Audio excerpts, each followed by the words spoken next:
anak-anakku kelas 4, apa kabarnya nak? Semoga tetap dalam keadaan sehat ya. Jaga kesehatan selalu nak ya. Dan tetap semangat. Salam jumpa dan salam sehat dari ibu. Ya anak-anakku yang baik, hari ini kita belajar agama. Sebelumnya kita berdoa. Dalam nama Bapa, Putra dan Roh Kudus. Amin. Bapa yang baik, puji dan syukur kami sampaikan kepadamu atas segala berkat-Mu yang masih dapat kami rasakan sampai pada saat ini. Terima kasih ya Bapa karena kami dapat belajar agama.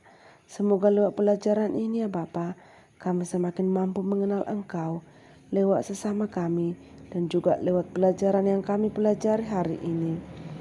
Semoga ya Bapa kasih-Mu juga menuntun setiap langkah hidup kami hari ini. Doa ini kami sampaikan kepadamu dengan perantaraan Kristus, Tuhan kami. Amin. Dalam nama Bapa, Putra dan Roh Kudus. Amin. Ya, mari kita lanjutkan pelajaran kita nak. Pada hari ini kita akan belajar tentang mengembangkan diri dengan bekerja sama. Pada minggu yang lalu kita telah mempelajari tentang aku membutuhkan orang lain. Kita tidak dapat berdiri sendiri dan kita bergantung pada orang lain atau kita disebut dengan makhluk sosial. Maka sekarang kita mempelajari tentang bekerja sama, mengembangkan diri dengan bekerja sama. Ya, Allah menciptakan manusia dengan segala kelebihan dan keterbatasan yang dimilikinya. Ya, dengan keterbatasan yang dimilikinya, Allah berkenan kepada orang-orang yang bersyukur atas setiap kemampuan dan yang mengembangkannya. Juga kepada orang yang membenahi keterbatasan atau kekurangannya. Allah tidak berkenan kepada orang yang sombong, yang malas mengembangkan diri dan merendahkan sesama. Salah satu cara mengembangkan kemampuan diri adalah bekerja sama dengan orang lain. Bekerja sama dengan orang lain tidak dimaksud untuk menjadi sama seperti orang lain, melainkan untuk menambah pengetahuan kita tentang diri kita sendiri. Melalui kerjasama dengan orang lain, kita dapat mengetahui kemampuan dan keterbatasan kita. Dengan mengetahui keterbatasan kita, kita menjadi tahu bagaimana membenahi keterbatasan tersebut sehingga kita bisa menjadi lebih baik. Iya. Maka anak-anakku yang baik, kamu bekerja sama di kelas, di kelompok untuk mengerjakan sesuatu pelajaran.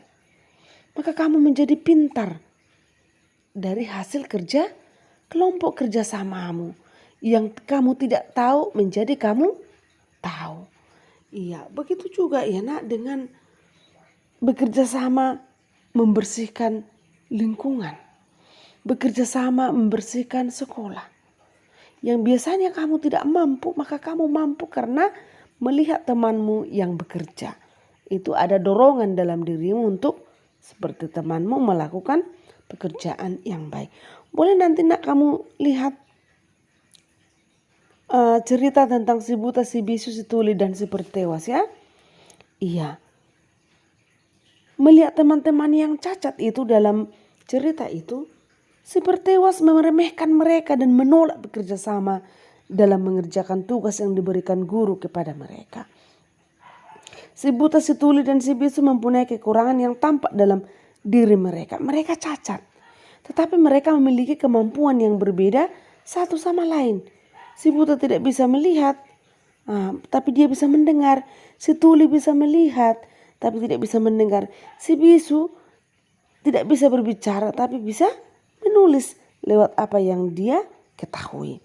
Maka ketika mereka bekerja sama, mereka saling melengkapi dengan kemampuan yang mereka miliki.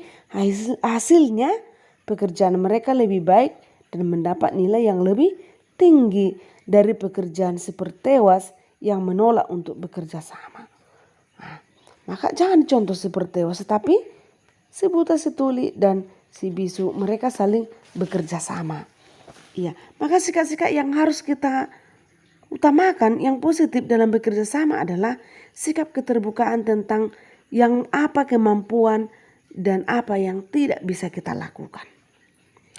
Sikap toleransi terhadap apa yang mampu dan tidak mampu dilakukan oleh teman dalam bekerja sama.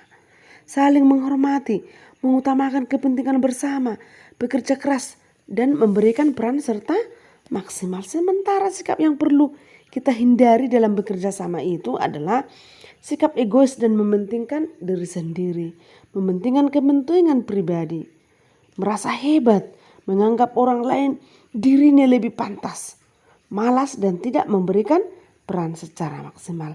Maka nanti contoh ada ibu buat nanti drama ya, inspirasi dari semut yang bekerja sama. Boleh nanti kamu lihat.